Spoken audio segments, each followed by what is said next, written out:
Hi, I'm Kirby Allison. I'm here at the 2019 World Championship of Shoemaking here in London.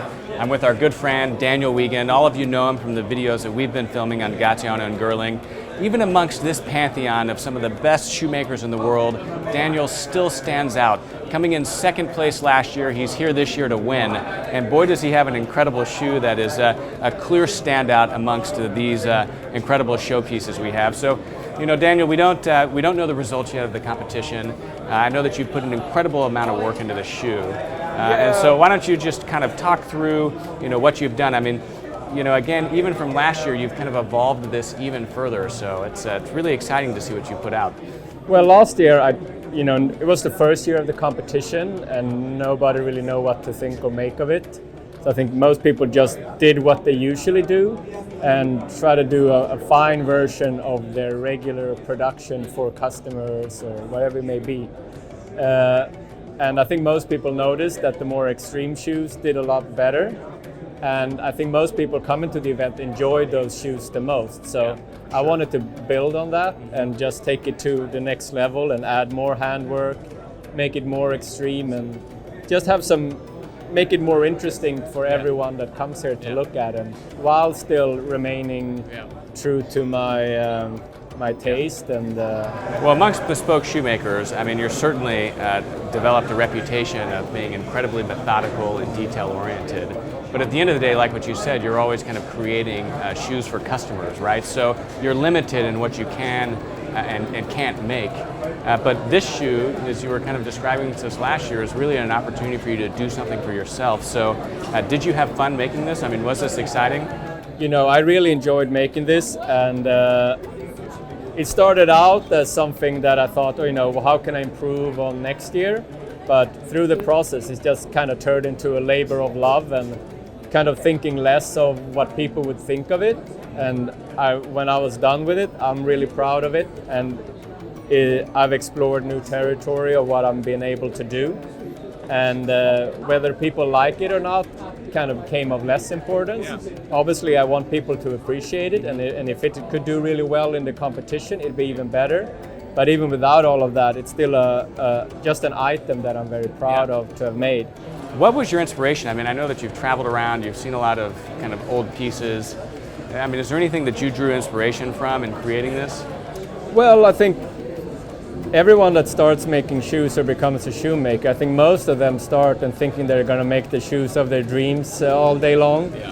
And, it doesn't really work like that. And you're making shoes for customers, which, to keep the customer happy, that's a great satisfaction. If someone comes in with a triple E wide foot, they don't get this shoe.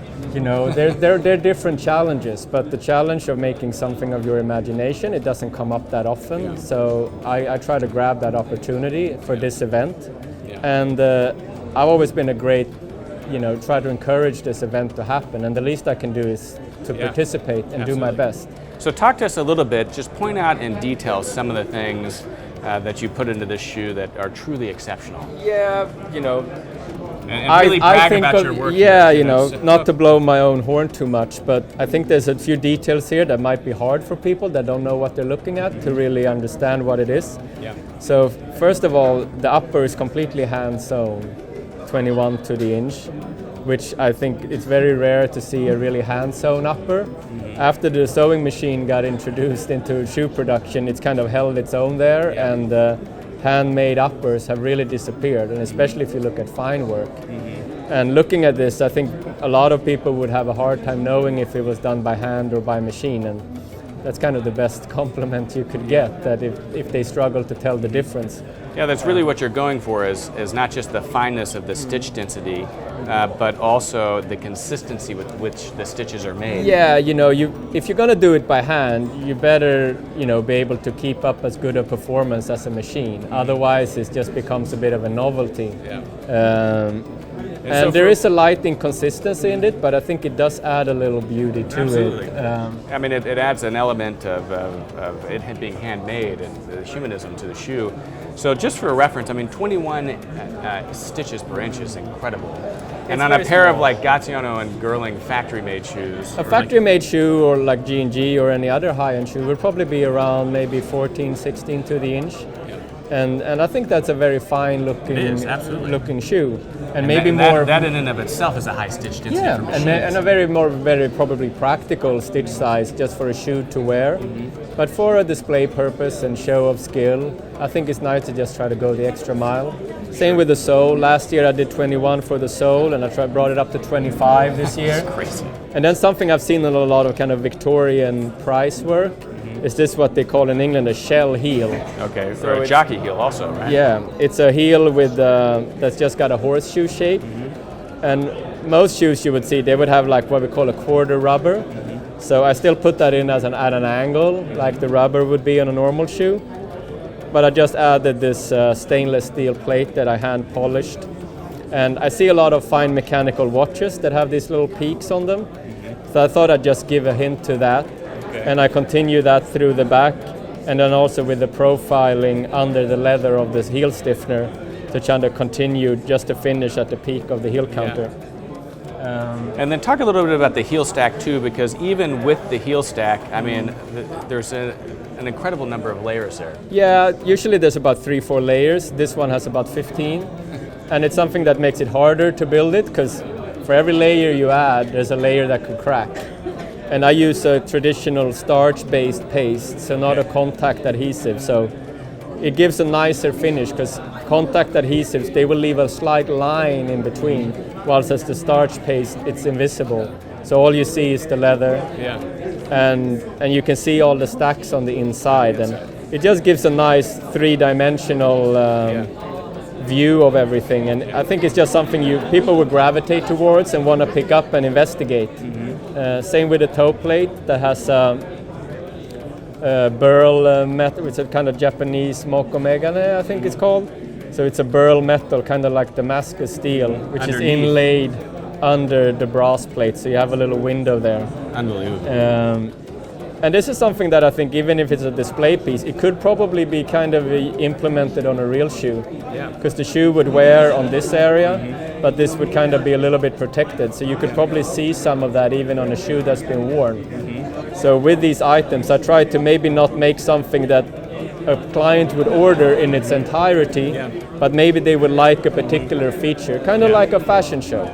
You know, so if they see something they like, we can try to implement it in their shoe, even if they might not want a shoe that looks exactly like this.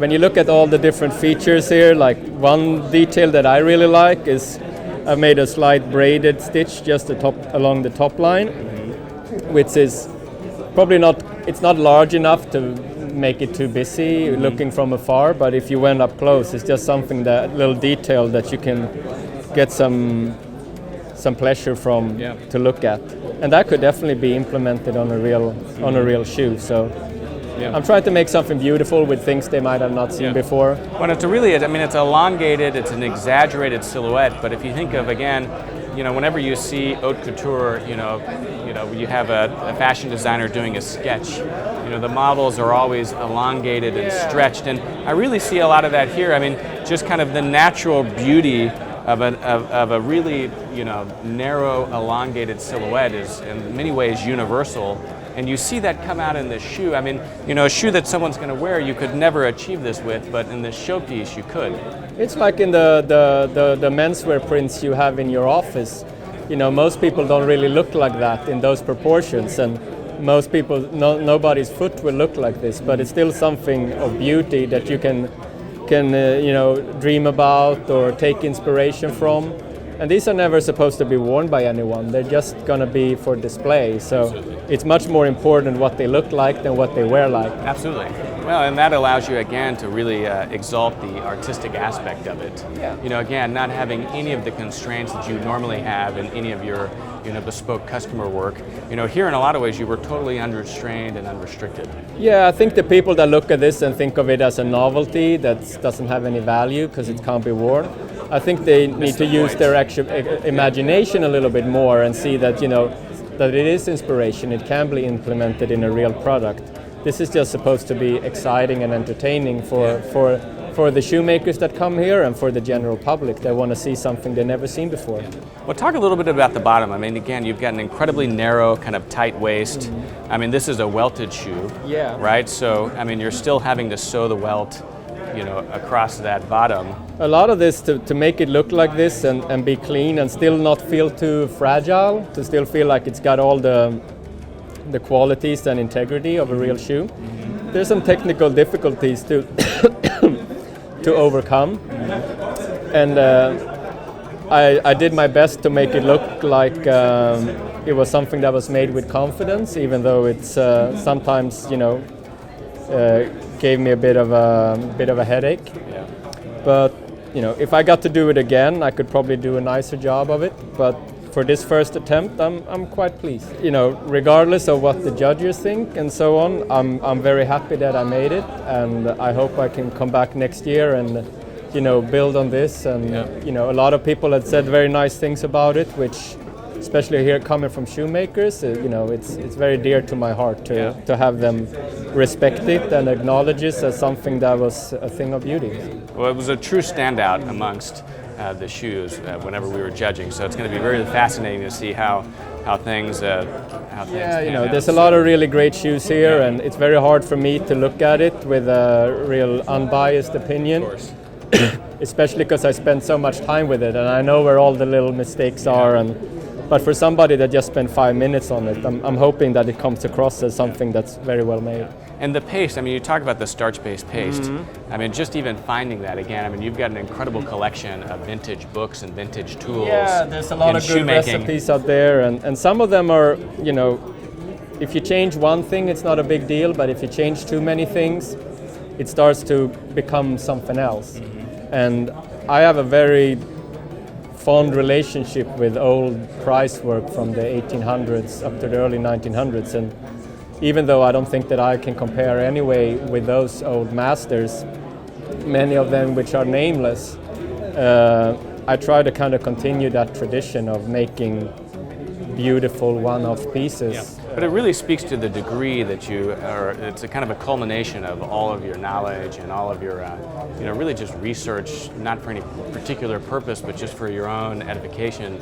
Well, I think this event is very unique in that before this event last year, I haven't seen much of this kind of work being done in the last 30 or 40 years. No question.